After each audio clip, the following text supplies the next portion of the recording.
Hey there, friends. We're so happy to have everyone join us today. And are you guys getting the echo that I'm getting? That's a good way to start a webinar. No? Okay. All right. Let's start that up again. Hey, friends. Kathy Ligon here, Hinge Advisors. We're so happy to have you guys join us for this very, very important topic. And I'm so excited to bring you a rock star in the industry in all things operations, but especially in staffing strategies. Aleta is with us. If you don't know her, you should. If you do, you know this will be incredibly valuable information around strategies to help you with the staffing shortage issue. So we all know that we're in an environment right now where demand for our services has never been higher. I'm in my 37th year in this space and never seen such incredible demand. I give some credit to COVID for that demand. We got a lot of positive recognition during COVID. And at the same time, we've never had a more difficult time hiring. And that has been exacerbated by COVID. It did not get caused by COVID. This was happening before COVID for a year or two, although increasingly for probably 6 or 7 years. But we were feeling it. We were feeling the effects of rising wages. We were feeling the effects of a lack of quality staff and just a lack of bodies. And, you know, that hasn't eased. Maybe in the last 2 months, I've heard a few people say I'm feeling a little better staffed, but that's not long enough for me to think that we're turning a corner in it. But these are, there's some really good ideas here today to help you think about your staff differently and help you manage your company better and keep your revenues high, which is what we need. So, you know, we preach a lot that if you're not full, don't do anything else on your business until you figure that one out, because until you have the enrollment, you can't afford to pay the staff more and to afford to do the things you need to do in your school. So staffing and enrollment, those are your things to work on. So we're going to get started. I would invite you guys to put your questions as we go in the chat bar. Aleta will leave some time at the end to answer your questions. So keep those going as you think of them, and we're happy to take those. And I know her, she's always available to help people and talk to people in the industry afterwards as well. So a couple of opportunities from the Hinge team. We have a very busy advisor team working on their valuation and selling services right now. So our analyst team, there's the crazy crew. Our analyst team, of course, offers free valuations for people interested in knowing what their business and real estate are worth in today's market and what a likely buyer would pay for that. So reach out if that's of interest to you. Of course, with our 500 plus buyer database, there's never been more demand for high quality businesses and real estate. So I am loving what we're getting done for our selling clients right now, and creating a competitive process that drives the price up. So love to see any of you guys talk to us about our selling services. You will not find us to be the pushy brokers that are trying to talk you into doing something you don't want to do. We would love to build a relationship with you long before you're thinking about your exit. But we do say the day you open the door, you should think about your exit and start to prepare for it. The second bucket of opportunities, and this is one of those prepare for it moments. We're so proud of our financial coaching team.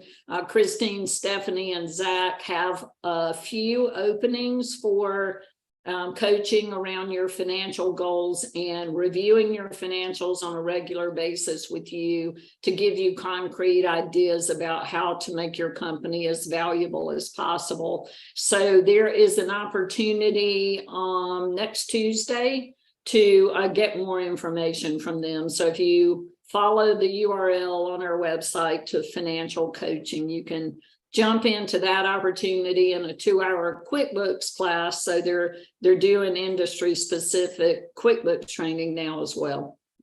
And the last thing that I will say is we would love to see you guys on social media. The Hinge team has about 10 different offerings, including speaking engagements, leadership sprints, our framework app, our shift conference, our Thrive workshops, and our goal there is to help you guys be as financially healthy as possible. You can't do the mission you got here for unless you're thriving financially, and that means you personally and your business. So get linked up with us so you'll know what things are coming up. Find the ones that work for you. We'd love for you to attend everything. Always happy to see you and anything that helps you operate your business better. So I will turn it now over to my good friend, Aleta Mechtel. Thank you so much for being here. And well, I will look forward to this information. I'm sure our guests will too. Thank you, Kathy. Those of you that don't know me, I just want to introduce myself. I am Aleta Mechtel, and I sold my childcare centers after 21 years, about 1.5 years ago. And I opened a substitute teacher placement company just over 11 years ago here in Minneapolis. And I also created the operations system. So anyone needing or wanting to open their own substitute teacher placement company in their area can purchase my system, and I walk you through building that substitute teacher placement company. So I want to take you back a little bit about how I started building my own subpool for my childcare centers. I wanted myself, as well as my directors, to stay out of the classroom so we could continue running our company really well. So today we're going to talk about all the tips and tricks and everything that you need to do so you don't have to be short-staffed coming up for the fall. Some of you have already started school. I don't want to see those directors in the classroom. I want to see consistency, and I want to see the children still learning and being able to play and go every single day with confidence that there's a good, strong teacher in that classroom. So let's do this. So I know a lot of you are probably thinking, I can't even find a teacher to work in my classrooms right now. How is it possible to keep a steady flow of substitute teachers? How can I even hire substitute teachers when I'm having such a hard time hiring for my own childcare center? Well, here's the thing.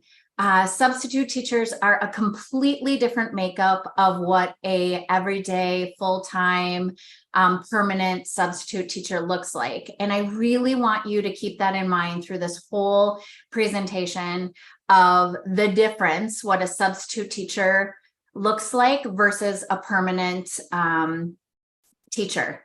A lot of times when people connect with me at conferences or on webinars, they say to me, I've been trying to do this for years. I have been trying to build a sub list. It doesn't work. Well, I think what's happening in many of our minds is that a substitute teacher in a director or a childcare owner's mind looks totally different, and they actually are hiring floats. A substitute teacher wants to come in and work only when they want to work. They don't want to request time off. They want to have their own schedule and be super flexible. A float teacher is there as extra, right? But she's coming and going. She's on the schedule. She works a certain amount of hours. Again, that float looks completely different than a substitute teacher. So I think that's where we have to have a little bit of a mind shift and make sure that we are, we can have our floats, but substitute teachers really are on call. And substitute teachers, when they get hired in childcare centers, they either start working way too much and feel guilty that they're not there helping all the time and they don't have that flexibility. So they end up not wanting that position, or they're not getting enough hours. So let's take a look at regular teachers. You know, regular teachers have a commitment to a regular full-time or part-time schedule. That's what they can do. That's what they like to do. Full-time, regular, permanent teachers that you hire for your childcare centers love those teacher responsibilities. They like the day-to-day consistency. They love the paid time off. And they're really hoping that when they get hired, that your company they chose to work for is the most perfect fit for them. The full-time teacher responsibilities, think about the parent communication, think about all the conferences and all the lesson planning and all the things that you require your teachers to do. That is what a full-time permanent or a part-time permanent substitute teacher looks like. I'm sorry, regular permanent teacher.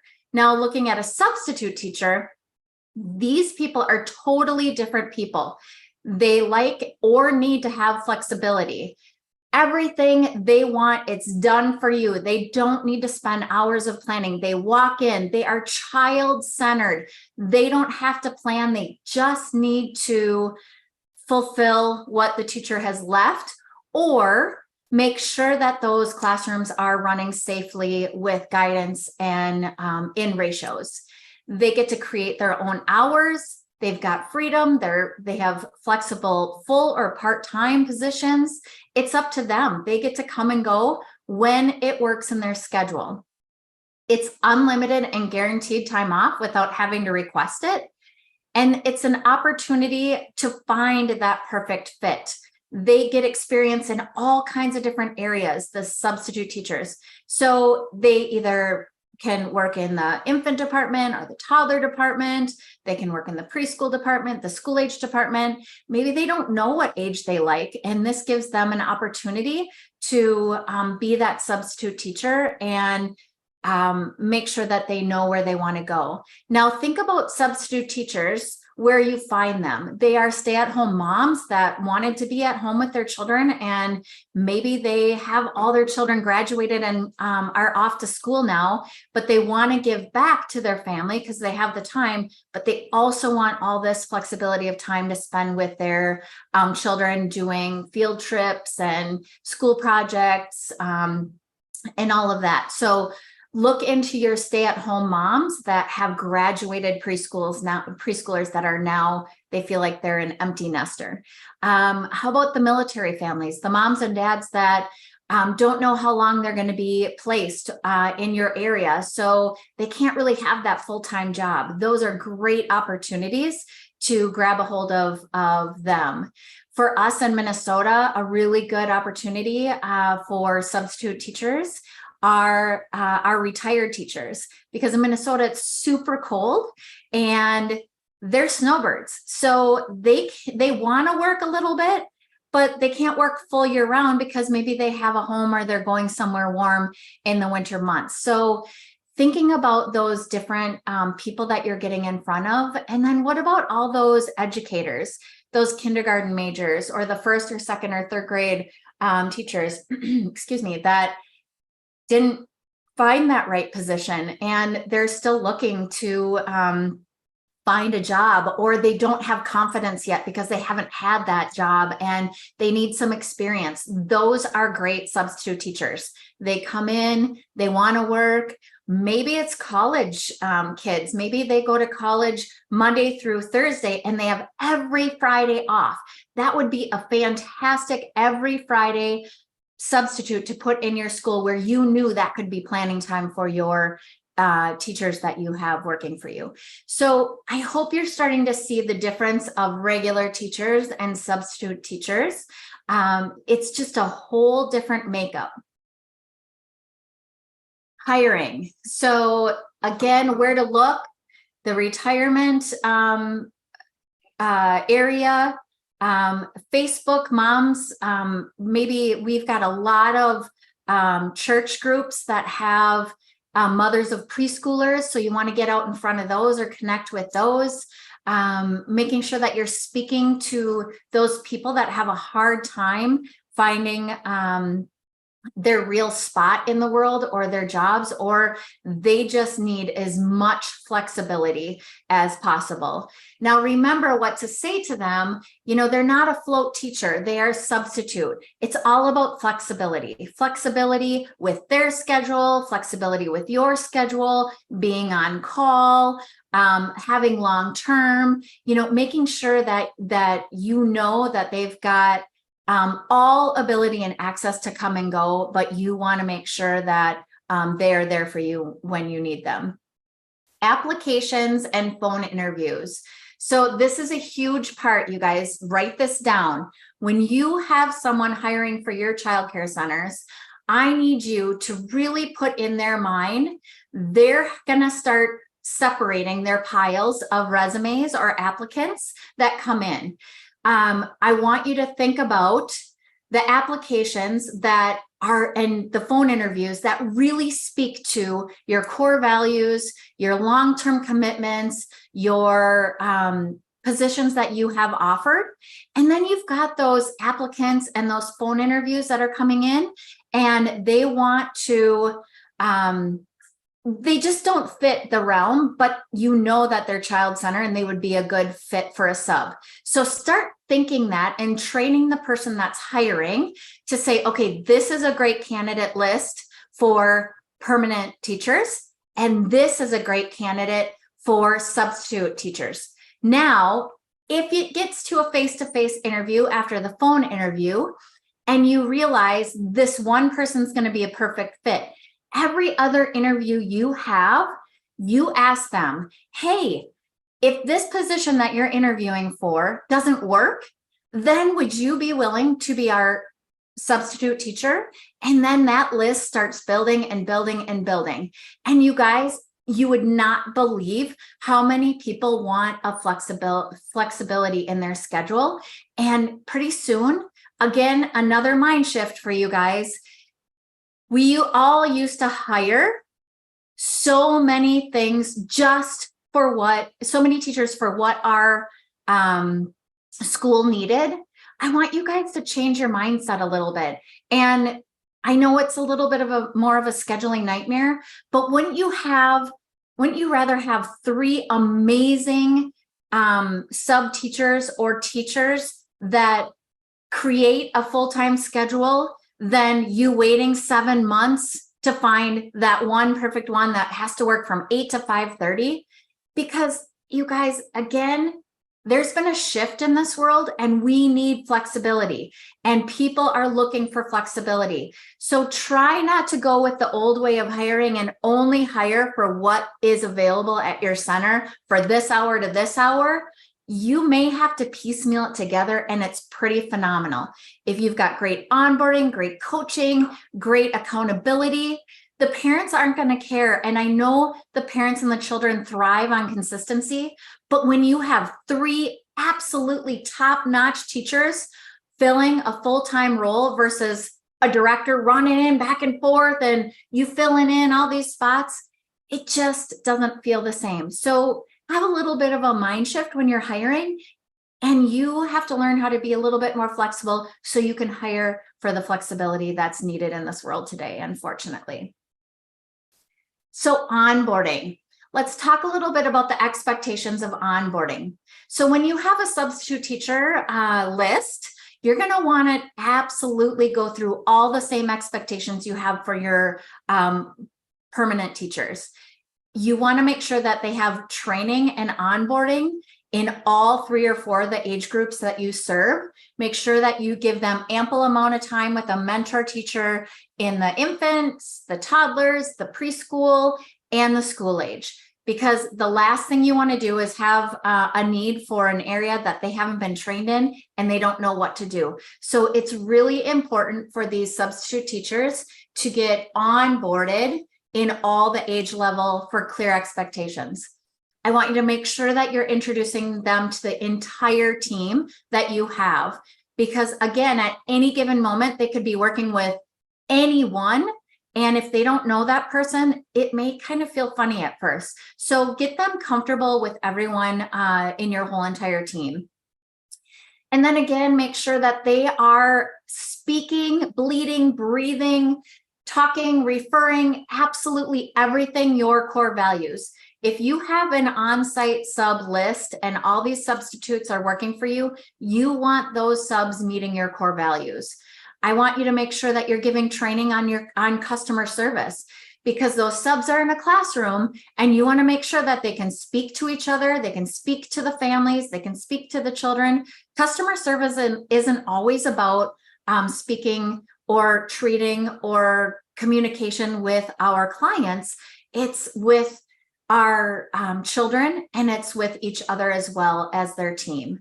And then you want them to really hear your why as a director or owner, and you want them to know your childcare center story and the history of your why you have this childcare center. Why did you start it? Why are you working there? What makes you stay there? What makes you continue to do what you do? Because that sub really needs to know that they're working for someone and they know that they have the best care and the thought for children. And that is important as well. They need to know your story. And then mentor teachers. This is huge. I hear this all over the nation that, oh yeah, I've got a great mentor teacher program. I think it's great. And we've got a great onboarding process. I want to challenge you before the new year starts or in the beginning of your new year is to really, if you have a mentor teacher training program, I want you to go over it and perfect it. Make sure that everything is going the same way that you started that program. Make sure everyone's on board with all the new rules, regulations, maybe licensing laws changed. If you don't have a mentor teacher program, now is a great time to start.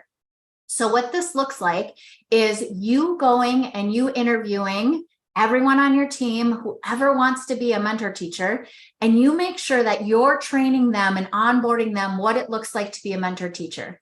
You create that checklist of the expectations, you create the guide of everything that they have to follow when they are going to become a mentor teacher, and you also have clear expectations of what you will be paying them as a mentor teacher. What do they get if they become a special mentor teacher?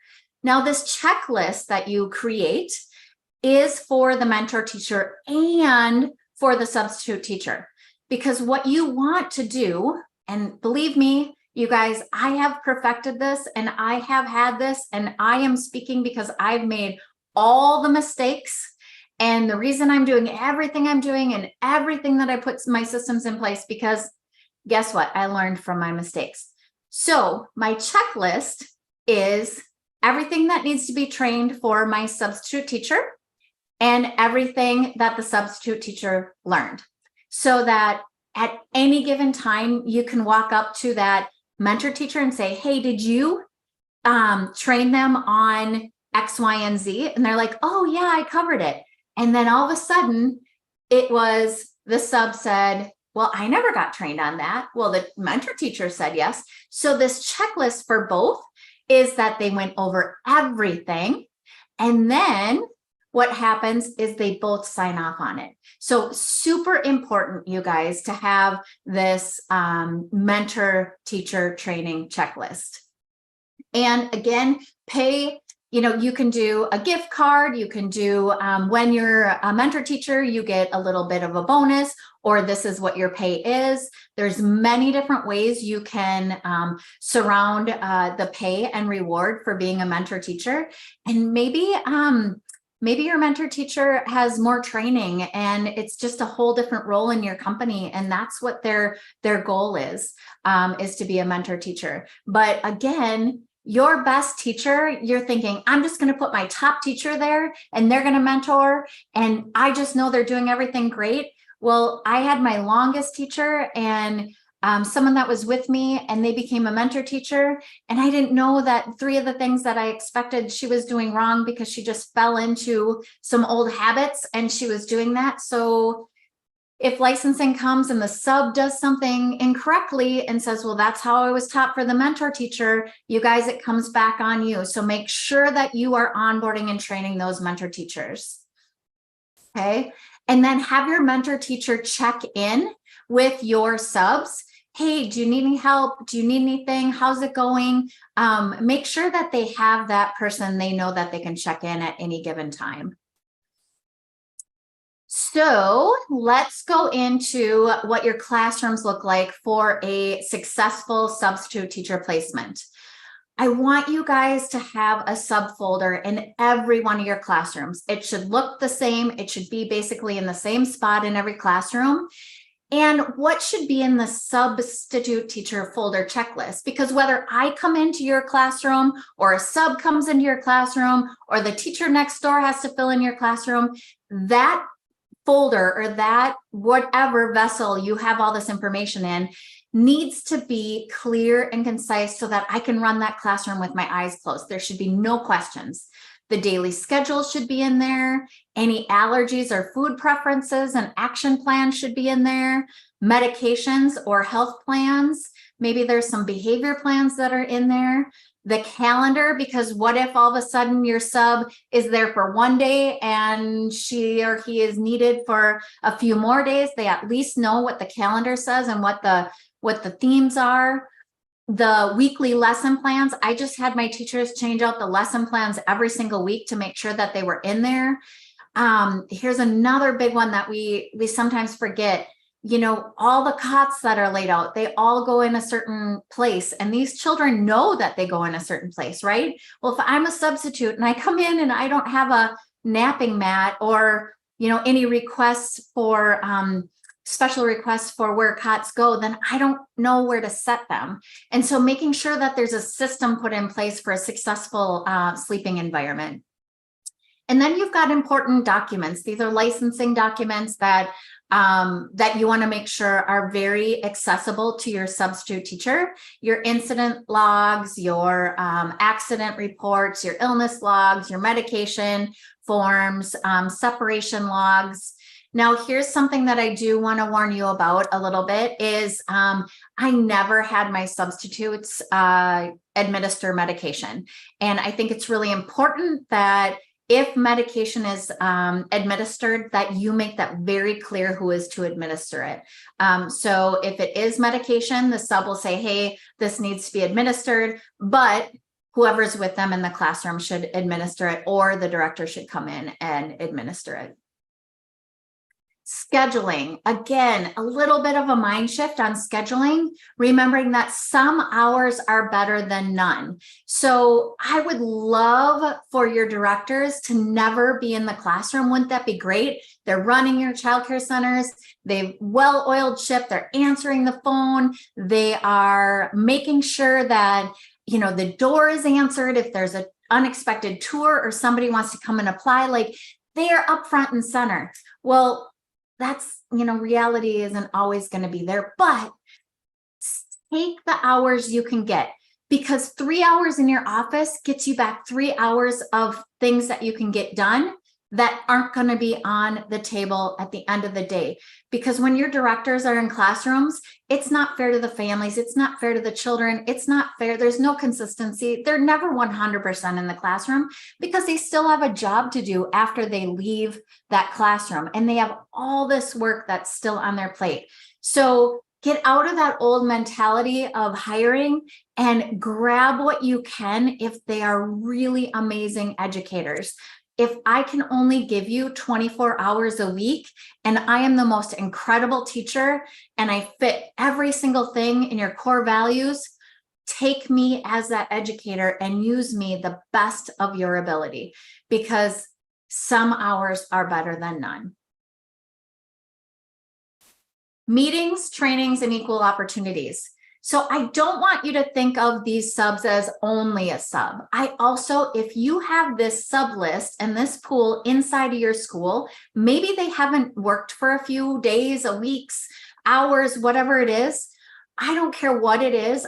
I think it is incredibly important for them to attend every meeting that you have with your employees and every training opportunity, offer it to them. Some people will make it mandatory. I made it mandatory because I put a lot of money into in-service training. I always think it's better if you create a better platform and your educators are able to grow and perform at top notch. So I always made sure that my subs were at all of my meetings and trainings, and create an equal opportunity and for everyone there, making sure that you're speaking with them at all times, going back to them and asking, hey, now that you've tried subbing, do you think you want to work here long term? There's a position open.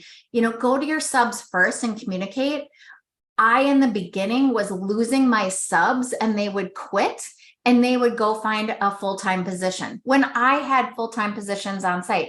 When I did their exit interview, I said, why did you go off for a long-term position? Well, because I didn't want to be a sub anymore. And I said, well, we had a position open full-time in whatever room.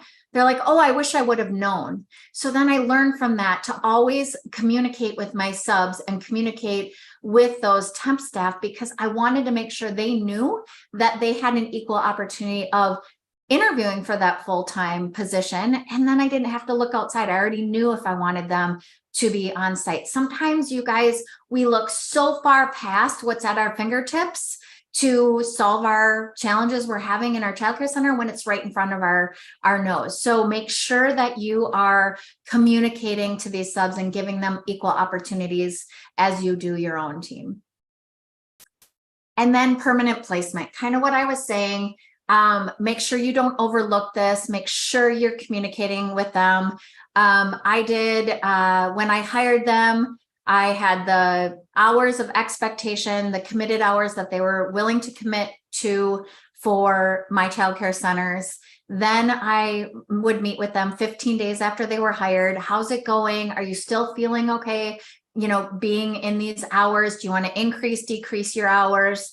15 days, 30 days, I had different questions that I asked. I wanted to make sure that they felt comfortable.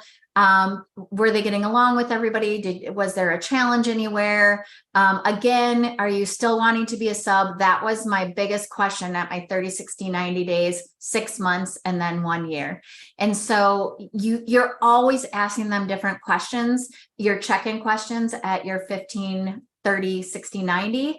And then at their 1 year, you basically wrap around your questions of, so how's it been going in this last year? What were some of your challenges? Where do you feel you're most successful? And then what do you think this upcoming year looks like? Increase your hours, decrease your hours? Are you looking for full-time permanent positions? How does this feel for you? So that is a really big piece of communication when you are having subs in your center. So here's the thing. So if anyone wants more additional information and you're thinking, oh my gosh, I've been trying to open or create a sub list or even open my own substitute teacher placement company that can help everyone else, not only make sure that all of your positions in your school are filled, but actually bringing in some more revenue. You can get access to my substitute teacher placement operating system if you go to this website, and it'll take you through all the information you need to know if you would like to open your own substitute teacher placement company. I don't want you to be short-staffed at any given time from here moving forward, whether it's building your own sub list or it is opening your own substitute teacher placement company in your area. So my favorite quote is this from Tony Robbins. And I feel like this is what I work with every single day. And it's super important for me to surround myself with people who have done bigger and better things, and people who challenge me, and people who I can grow to be to the next level. And Tony Robbins always says, if you want to be successful, find someone who has achieved the results you want and copy what they do and you'll achieve the same results. And so again, the reason I built this system is to walk you through making sure that you have the best subs for your childcare center. And if you want to go outside your childcare center, you can go outside and, make more revenue and help everyone else with the staffing shortage. You guys, it's crazy out there. But we have more success hiring our subs than we did hiring our permanent teachers for our classrooms. And then I also, if you're interested in a copy of my top 10 ways to hire a reliable sub pool, you can grab your phone right now and scan the QR code. Or if you don't have access to your phone or you don't want to scan this code, go ahead in the chat room and you can put list, and I will make sure that everyone that comments list will get a copy of this, this 10 ways to hire a reliable sub pool. And that's it. And so I have some questions that came in that I would love to address. Let me take a look. All right. Bringing on subs at the end of the summer. We began bringing on subs at the end of the summer, but want to know should be the structure of their employment 1099 W-2? That's a good question.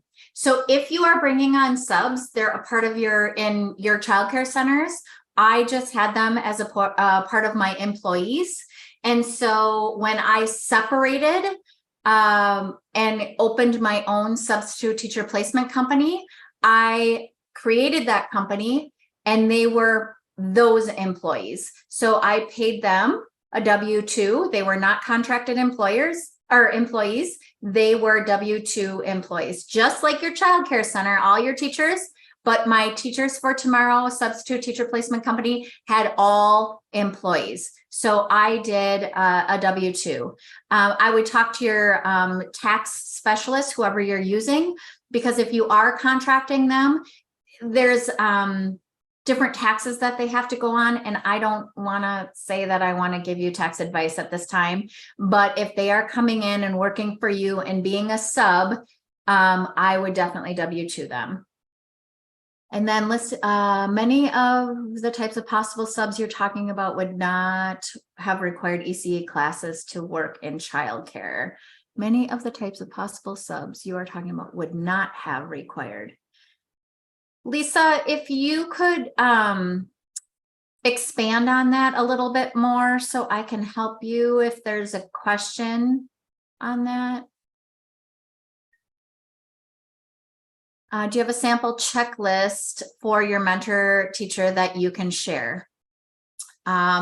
Yes. So Heather, I will, after this webinar, I will have a lunch and learn this Friday. And you will get that information on a email, and you can come and join us. I will be giving away some really great bonuses, and actually that is one of them. So I will be giving away quite a few things. We're going to dive deeper into really building that sub pool list for your childcare, and dive even deeper if you want to learn more about the step-by-step instructions on how to open your own substitute teacher placement company. Do you find success with your substitute program in both rural and urban areas? Yes, I have many areas that we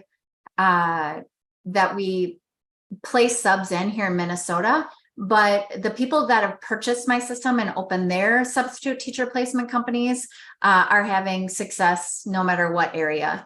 We've got people that want a sub in the city, in the country, and we've got childcare centers. You guys think about where your childcare centers are. It doesn't matter. You just go and you hit it hard. We use in my staffing company, we have a program called Map It, or yeah, I think it's called Map It. And then what we do is we put all the addresses in of the subs and all the addresses in of the centers. And when we hire, it just shows us where our subs are and where our centers are. And we start doing a hiring campaign or a center recruiting campaign based on where everyone's hired or everyone needs filling. So definitely open to all the areas that are around you.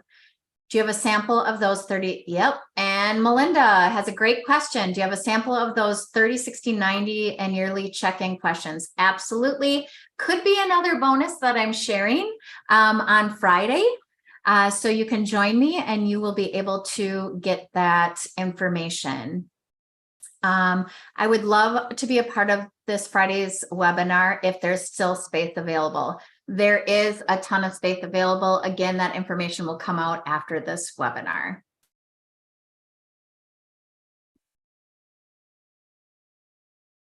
Okay. Did we get all of your questions? I think we did. There we go. Another one came in. What other markets does Teachers for Tomorrow operate in besides Minnesota? So the names are different because you would be opening your own substitute teacher placement company. So what you purchase is just the recipe for success. So it is the exact model for how I have created my successful company. And so they're all over. I have Michigan, Texas, Ohio, Connecticut, Massachusetts, Florida. I think I'm forgetting a couple. They're all over. I'm looking for people right now who are in California, Ohio, Pennsylvania, and Florida. I would love to grab a hold of them. I'm open to anyone, but those are the people that I want to get in front of and make sure that that we have those areas covered. All personnel has to have 30 hours of training annually to be present in a classroom in addition to fingerprint and first aid. Do you pay for? Ashley, I absolutely pay for the fingerprinting and trainings. I operate this company as I did my childcare centers. So if they are required any training by law, by licensing requirements, then I'm a huge advocate for training. So I do pay for that. A lot of people will say, well, what if they leave? Why are you paying for all this training? And what if they leave anyway? And so my answer to that is, what if they stay? What if they stay? I don't ever want to focus on not getting someone the best that they can be and think that they're going to leave. I want to offer everything I can to make sure that they get the best of what they can get and be the best as what they can be while they're with me. And maybe they stay for a super long time. So definitely will pay for that at any time. Anytime. And then, okay, I'm in California. April, reach out to me. We will get you information. I didn't see the link to the download PDF. Is there one? It is, you can scan this QR code if this is what you're talking about, Vicki, or you can write the word list in the chat and I will get it out to you right after. Doug Kennedy, can you send me the name of the company in Connecticut? Doug, you're in here. I will make sure I grab your chat and I will get that out to you.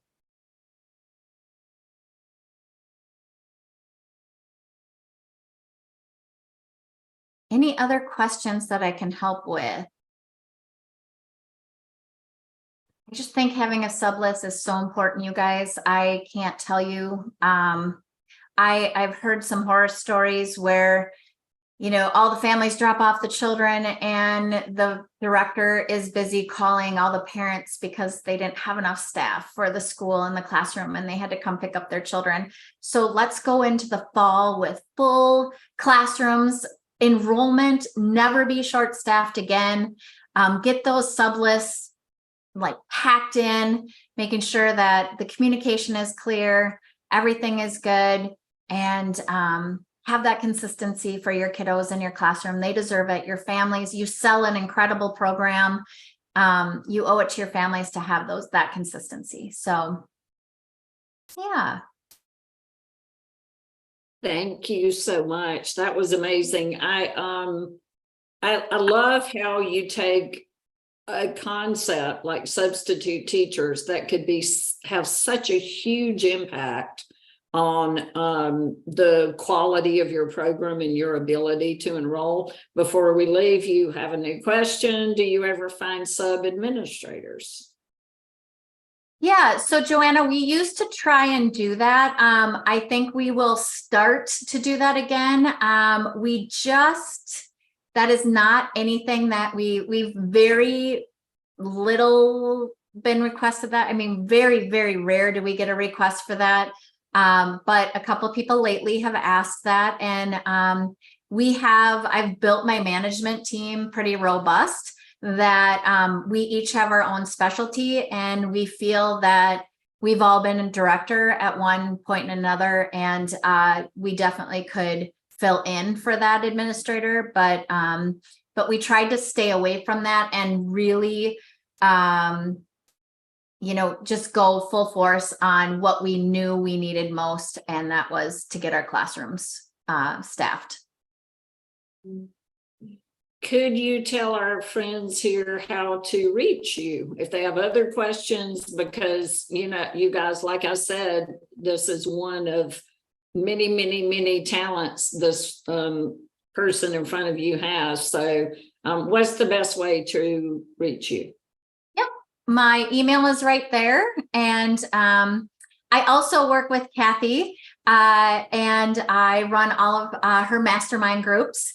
And so I feel pretty blessed that I get to be in front of so many amazing childcare providers. So if you want to reach me, you can reach me at amechtel@hingeadvisors.com, and I can get right back with you. And I'm here. Ask me any questions. Again, you will get the recap link. You will get information on the Friday webinar, the Lunch and Learn, and get your questions ready and show up if you want some extra bonuses, because I've got a lot of things that will help you in your childcare centers, all the extras. Well, I couldn't thank you enough. I appreciate you and your work in the industry and your support for those who are out there doing the good work and fighting the good fight, and really appreciate your time and knowledge today. So thank you so much. And we will bring Aleta back on soon for more information. You guys who are joining us at Shift will also see her there. She'll speak about her mastermind groups more, and also is doing a breakout session for us that we're super excited about. So thank you. Thank you. Everyone have a good day. See you soon. Thanks.